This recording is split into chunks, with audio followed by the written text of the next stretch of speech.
All right, here's what they were able to, I guess, silence a little bit at the BAFTA. For pouring into our film and supporting this with all your heart and soul.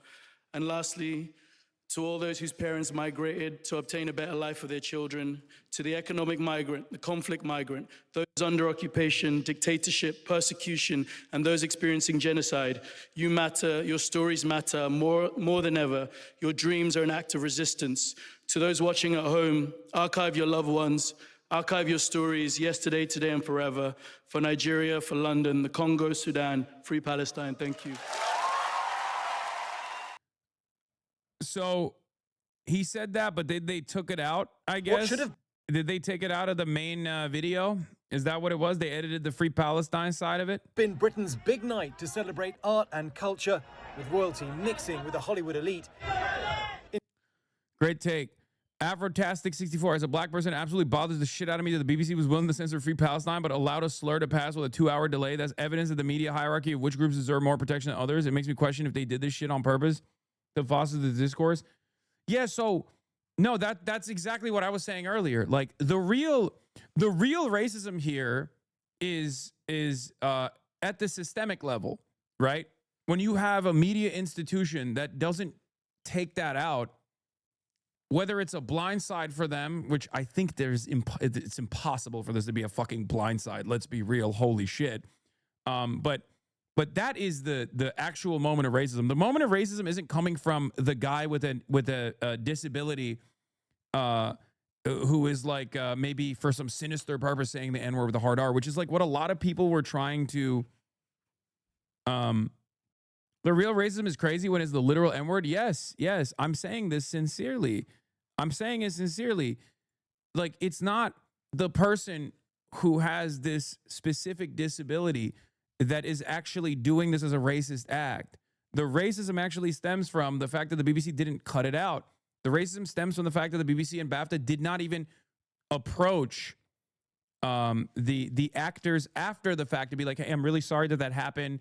Just so you know, this is a person with a medical condition. Like, it wasn't on purpose, right? Like there was no intervention at any point. The other side of it also comes from the fact that, the expectation as a black person is that you just eat it, right? You just eat it. You can't feel some type of way about it. Okay? It doesn't matter. No matter what point you reach in society, you work hard. This is a white take. Wait, what? How is this a white take? I disagree. He had the N-word in his vocabulary. Do you live on this planet? Do you fucking live on planet Mars, or do you live on this one? Do you speak the English language? Do you think that this person is never going to hear the word? Hello? I'm not saying you shouldn't feel some type of way about it, but you're fucking crazy if you think like, oh, well, I can't believe this guy encountered the N-word at some point in his life and knows that it is a horrible thing to say, and his involuntary tick happens to be saying the maximum bad thing you can say in that moment. It's not a white take at all. The fuck? What, you think every person that has heard the N-word, like every person that has heard the N-word is automatically, they have it in their vocabulary. So every single person has it in their vocabulary. Like, what kind of question is this? What kind of statement is this? Yeah, like when you say it, when I read it, even if I don't say it out loud, I'm still reading it in my mind. I guess I'm being a white supremacist in that moment. Like, what the fuck? Please. But yeah, the actual anti-blackness, in my opinion, is the expectation that especially a lot of white people have, a lot of non-black people have, and even some black people have this expectation as well, that like black figures are supposed to sit there and take it and not get offended and not not feel some type of way about hearing this dehumanizing slur that they've heard their whole lives. A slur that isn't just a bad word, by the way. It is a reminder, and I'm not doing this for the black people in my chat, okay? You already know this shit, so just calm down before you fucking yell at me. This is for the white audience and the non-black audience. This isn't just a bad word, okay? It's not just a bad word. The reason why it's not just a bad word is because it is a reminder of the systemic discrimination, the death, destruction, rape, pillage, and a justification for a non-human status for an entire racial group. It is specifically designed to dehumanize black people. And in its modern usage is not only to remind black people of their racial pecking order, but it's also basically to remind them that that racial pecking order still exists, that racial hierarchy still exists because a lot of these systemic issues have not been properly fucking addressed. That's the reason why there's a difference between saying a lot of other different slurs that broach into inappropriate territory or personally discriminatory territory, but doesn't have that same impact.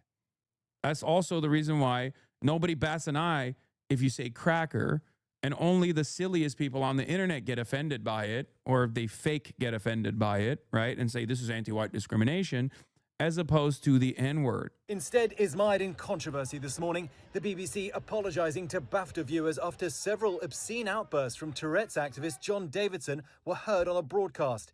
Davidson is the inspiration for the movie I Swear, which was nominated for 6 awards and took home the leading actor BAFTA. He was diagnosed with Tourette's syndrome at the age of 12. It's a neurological condition that can cause involuntary movements and vocal tics, sometimes involving outbursts of inappropriate language. One such outburst heard on the broadcast was while Sinners stars Michael B. Jordan and Delroy Lindo were on stage. Delroy and I are delighted to be presenting the first BAFTA of the night for a vital part of movie making. A racial slur could be heard while the men presented the award for Best Visual Effects. Jordan and Lindo looked startled, but continued on. Host Alan Cumming later asking the audience for their understanding. You may have heard some strong and offensive language tonight. Tourette's syndrome is a disability, and the tics you've heard tonight are involuntary, which means the person who has Tourette's syndrome has no control over their language. We apologise if you were offended. So the big question this morning, why did these outbursts remain on the broadcast when other parts of the event were cut, like the words of one award winner who said "Free Palestine," especially when you think that there was a 2-hour delay on this broadcast?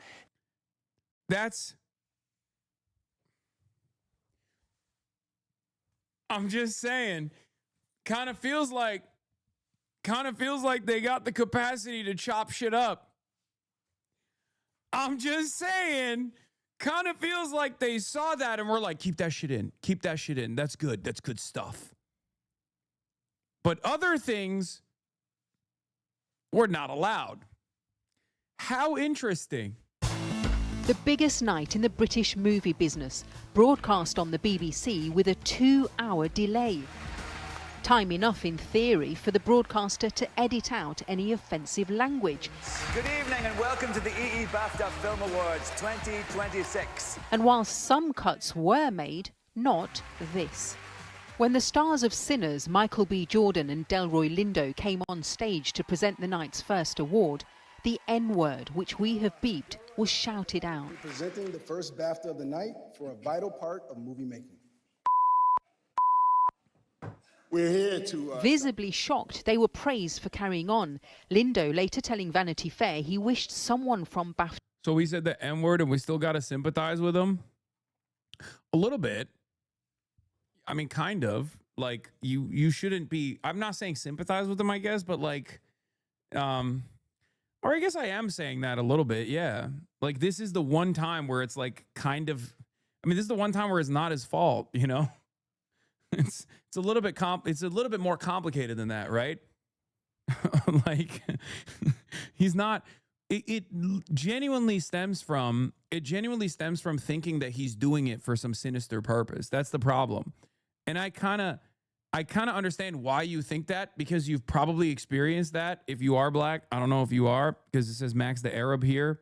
Maybe you're black and Arab, but like it does come from this experience, this common experience of like white people routinely trying to use any opportunity they can to fucking disparage and undermine black people. If you don't want to sympathize, focus your anger on the system that didn't protect the actors after the fact and that aired it. Exactly. If you haven't seen this yet, get ready. Grab the tea and crumpets, because this is, you want to talk about loser media. My fucking goat is back. Can we get a... Bro. The fucking king of pod is back, baby. Nobody does it like Dan. Ain't nobody does it like Dan Bongino. That's my fucking goat. Woo! He was done with that boring bullshit defending pedophiles at the highest level of the Department of Justice, okay? Deputy Director of the FBI. Bullshit. He's back where he belongs, behind a microphone. Potentially of the year, and it's only, what, February? Did you hear this clip of Gavin Newsom? He's talking to a largely black audience. This isn't no fake racist Donald Trump. This sounds like real racist stuff. I'm just trying to impress upon you. Yeah, this isn't fake racism like Donald Trump, where he says every black person is low IQ, African countries are actually shitholes, that we don't want black migration, that Haitians are eating cats and dogs, or being prosecuted by the federal government for refusing to fucking rent properties to black people, taking a fucking full page ad in the New York Times demanding the execution of the falsely smeared Central Park 5 teenagers. This isn't about, all of the different ways in which Donald Trump has fomented anti-black racism. Obviously, all of that is fake. All of that is fake. This, on the other hand, this is the real racism. Yeah, depicting Barack and Michelle Obama as apes. None of that fake racism, but the real racism. I'm like you. I'm no better than you. I'm a 960 SAT guy. And I'm not trying to offend anyone, trying to act all there if you got 940. But literally a 960 SAT guy. I cannot, you've never seen me read a speech, because I cannot read a speech. Maybe the wrong business to be in. Definitely sounds pretty bad. What are you talking about? We just watched him. I guess it sounds bad if you haven't watched him deliver this exact same speech like 3 other times, right? He did this with Dana Bash when this is a part of his book where he's trying to present himself as like a normal guy. I'm just like you. I had my own trials. I'm dyslexic. I can't read. I'm illiterate. Okay. It sounds bad if you assume only black people live in Atlanta. I mean, there is definitely probably more black people in that crowd than Gavin Newsom will ever have, right? It's Atlanta. And even though most of the people that fuck with Gavin, Big Gav, are white people, I'm sure there were more black people in that crowd than he ever will. He will ever sit in front of, right? But it doesn't matter. Like, he's not saying it because there's black people in the room. He's not saying that to like identify himself with like black people because he has this like hidden notion that like black people are illiterate or whatever. He's just saying that because he thinks this is a way to appear personable to all Americans. So in any case, I'm a real hater, okay? I'm a hater for good reason. I'm not going to hate on someone for bad reasons, okay? All right, let's do some good news now. Let's do some good news. I can't believe I'm about to say this, but we're now going to go to the United Kingdom for some good news, which is unexpected. The fallout from the Epstein files has sent another shockwave through the British establishment. Former ambassador to the US, Peter Mandelson, has been arrested on suspicion of misconduct in public office. He's seen here being led away by police from his home in North London. Police previously searched 2 properties linked to Mandelson in Wiltshire and North London earlier in February over suggestions that he passed market-sensitive government information to the convicted sex offender Jeffrey Epstein. Let's take you live to London. Al Jazeera's Charlie Angela is in Westminster. What more can you tell us, Charlie, about the arrest? Yes, well, everyone here in the UK has probably now seen those pictures of Mandelson being led away from his central London home by police. The property was being staked out by a news outlet who who seems got lucky. So it comes after police carried out searches on 2 properties belonging to Mandelson, looking, as you say, for documents relating to allegations that Mandelson passed on sensitive information that could have moved. Yeah, this is the exact same hit that Prince Andrew, former Prince Andrew, got. It's not about the pedophilia, obviously. Should be obvious to all who are paying close attention to the story, but it's more so about them giving state secrets to Jeffrey Epstein. Okay? That's literally, as soon as Prince Andrew was arrested, detained, and called in for questioning, and the charges were about revealing state secrets in a state capacity, I said back then that it was going to be about Peter Mandelson as well, because Peter Mandelson has also done the exact same shit that Prince Andrew has done. So it's the same charges. This is a good thing. I feel like this is more of like a Al Capone style situation where he's not busted for like racketeering, but or being a mob boss, but instead for, you know, tax evasion. And I guess the British government is doing that as well. Market to his close friend Jeffrey Epstein, the convicted paedophile, in 2009. Now, this was when Mandelson was at the heart of the Labour government under Tony Blair, at a time when governments were looking for bailouts. He would have been in discussions with European counterparts as well. And it looks like documents would have been seized during those searches, and that might now be what the arrest has been based on. Now, Mandelson has denied any wrongdoing, and he has expressed his regret for his close friendship with Jeffrey Epstein, but his fall from grace has been absolutely... Selling state secrets isn't exactly tax evasion. No, the reason why I'm using the Al Capone example is because Al Capone was obviously a criminal, but they busted him for anything they possibly could, which was tax evasion. Mandelson and Andrew are obviously directly affiliated with a very famous pedophile and potentially engaged in pedophilia themselves. With Prince Andrew, we have a lot more information on that, obviously, than we do for Mandelson. But they're getting them not on the pedophilia charges, but instead on the state secret charges. Now, of course, the state secret charges in this circumstance are actually pretty aggressive, because if found guilty, Mandelson could receive life in prison. So this is really good. It's hard to look at this and just like try to cast it away. I mean, it's treason, and they should be prosecuted for this. So justice is being served in this regard if they follow through on this. Okay, so I'm in favor of this, and it's fantastic that this is happening. Shout out to the UK. I didn't know you knew ball like that. UK apology form. UK apology form. I thought the country was run by nonces. I thought the country liked being used as a cum sleeve for Jeffrey Epstein. I was wrong. I saw all the charges that the Palestine Action people received, and I thought there is no real justice in your country. It turns out you have a higher, I mean, it's a very low bar to clear, especially when compared to the United States of America, but you fucking cleared it, so respect. Seismic.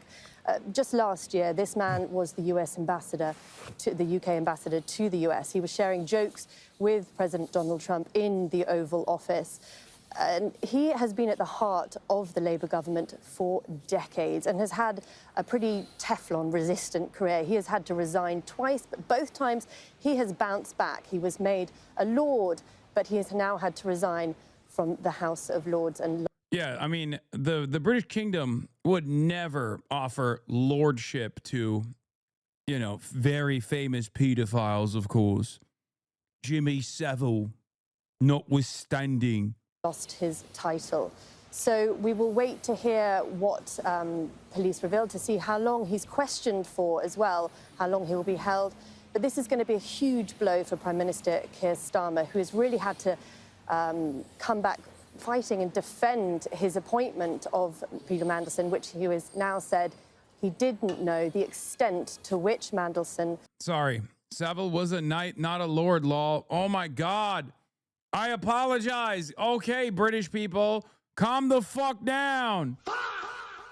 God damn, dude. New protests break out across Iran. With Iran. The next round of nuclear talks set to take place on Thursday in Switzerland as U.S. builds up its military presence in the Middle East.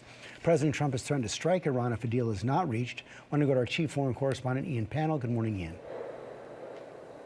Yeah, good morning, George. Fresh wave of protests breaking out in Iran amid rising tensions over a possible U.S. military strike. We've seen demonstrations in several universities with students shouting slogans against Iran's supreme leader. Remember, protests last month were brutally crushed, with at least 7,000 people killed by regime forces. Meanwhile, Special Envoy Steve Witkoff warning Iran could be a week away from having material for a nuclear bomb, but that's been the case for months. Amid growing fears of war, another round of negotiations is possible this week. President Trump has given Iran an ultimatum to agree to a nuclear deal within the next 2 weeks, and he's confirming he's considering a limited strike on Iran if it doesn't. But Iran making it clear it'll retaliate against U.S. troops and bases in the region. Michael? All right, Ian, thank you for that. It's something none of us really want to happen. And the U.S. State Department evacuating non-emergency personnel from its embassy in Beirut. So the department says the embassy remains operational with its core staff in place. The move comes as the Trump administration builds up military forces in the region ahead of possible strikes on Iran. And Bill has much more on that from the board. Yeah, the enshittification of probably one of the only aspects of American existence that still kind of works, the military, continues.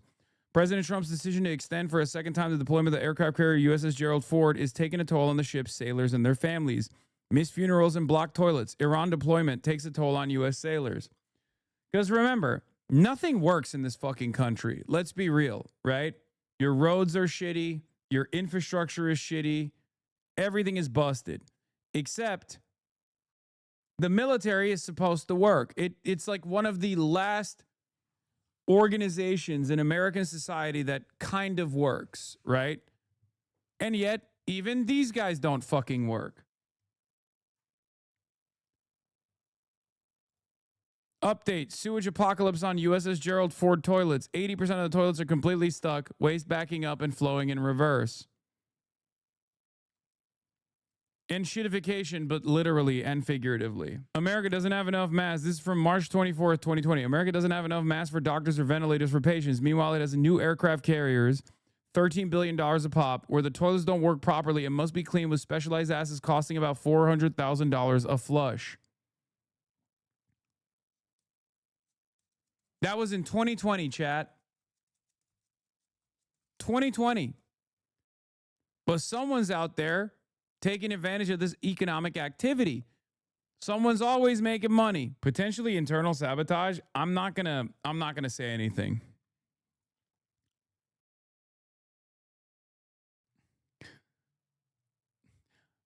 Look, all I will say is this.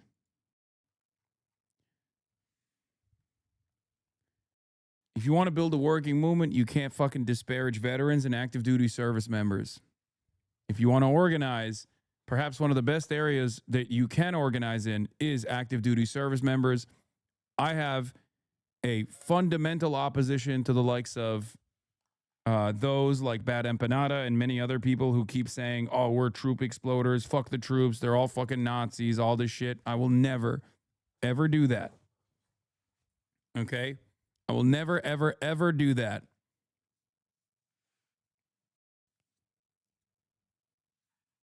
Fecal subterfuge? No. They're just being dumbasses, most likely. There's also another person putting a damper on the plans, further complicating any final decision on military strikes. Arab leaders have been calling counterparts in Washington to complain about comments from Mike Huckabee, the U.S. ambassador to Israel. In an interview with Tucker Carlson, the conservative commentator that aired on Friday, Mr. Huckabee said Israel had a right to much of the Middle East, outraging Arab diplomats and countries that the United States is hoping will support, or at least not openly oppose, an American attack on Iran. And the last part of this equation is, aside from the dookie overflowing on the ship, the last part of the equation is unexpected dividend from Iran's strategy of deterrence through proxies, rightly called into question after Israel subdued Hezbollah and bombed Iran. The Houthis ate up U.S. air defense munitions, raising risk to U.S. forces today if Iran is attacked. There's also that side of the story. And there's also the fucking generals, including General Raising Cane, mind you, who's openly fucking telling the president that it might not work. That's right. Right now, internally, as an outsider looking in, right now, there are virtually all the forces that are in Trump's orbit are telling him that this is a disastrous idea, that you should not follow through on this, that this is going to have devastating consequences. There is no guarantee that it's going to fucking work. It's all garbanzo. Okay? This is the third story today about the Pentagon raising doubts about a significant military operation inside of Iran, this time from the Washington Post. Wall Street Journal wrote about it. Axios wrote about it. The American military does not fucking go to mainstream news to tell them that they have concerns unless those concerns are pretty fucking big. Trump might say it's fake news, but it doesn't matter. These concerns are definitely so valid that there are people in the military that went to their pliant media counterparts and openly revealed that there are some really big problems. Washington Post says, as the Trump administration weighs an attack on Iran, the Pentagon's top general has cautioned President Donald Trump and other officials the shortfalls in critical munitions and lack of support from allies will add significant risk to the operation and to U.S. personnel. Yeah, Trump says it's fake news. It doesn't matter. The reason why him saying it's fake news makes me believe that this is not fake news at all. It's real news. Taking out Iran's missile program would require hitting hundreds of targets across a country more than 3 times the size of Iraq. If the objective is to overthrow Iran's supreme leader, Ayatollah Ali Khamenei, as Trump has mused publicly, the target set would expand dramatically to thousands of sites, including command and control nodes, security services, and key buildings tied to Khamenei. Such a campaign could extend for weeks or months, require much more munitions, and expose U.S. forces to more intense retaliation, the former defense official said. 2 munitions critical to the defense of U.S. military personnel against Iranian-launched ballistic missiles, terminal high-altitude area defense, or THAAD interceptors, and Patriot missile systems have been extensively used in recent military operations in the Middle East, as in Israel, okay? Specifically in Israel, because they put all the THAAD missile launchers in Israel. Not all of them, but a big chunk of them. And Israel depleted them when they were doing the 12-day war. You don't have enough runway to fulfill the demands, the needs of Israel. You can't just go and fucking invent THAAD missiles overnight. Okay? It takes a while to replenish the stocks once they are depleted. Iran 100% was able to deplete their fucking defense systems in the 12-day war. As I said, even back then, that this was actually a much bigger success for Iran than the way Israel presented it, than the way that Americans presented it.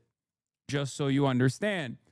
The official number that they are releasing is that the U.S. used about a quarter of its high-end missile interceptors in the Israel-Iran war, exposing a supply gap. That was back in July 31st, 2025. The real numbers are probably even more devastating. So the question I have for you is, who is this for? Okay? Who is this for? Clearly, the American military commanders don't think this is the adequate thing to do, don't think this is the appropriate thing to do, that they're exposing their soldiers to tremendous amounts of danger. The allies in the region have been begging, if not demanding, America stand down because they too also recognize the imminent threat that Iran presents. There's only one group that wants this to happen, a group that has wanted this to happen for the last, 60 fucking years. It's Israel. This is what happens when you put Israel in the driver's seat.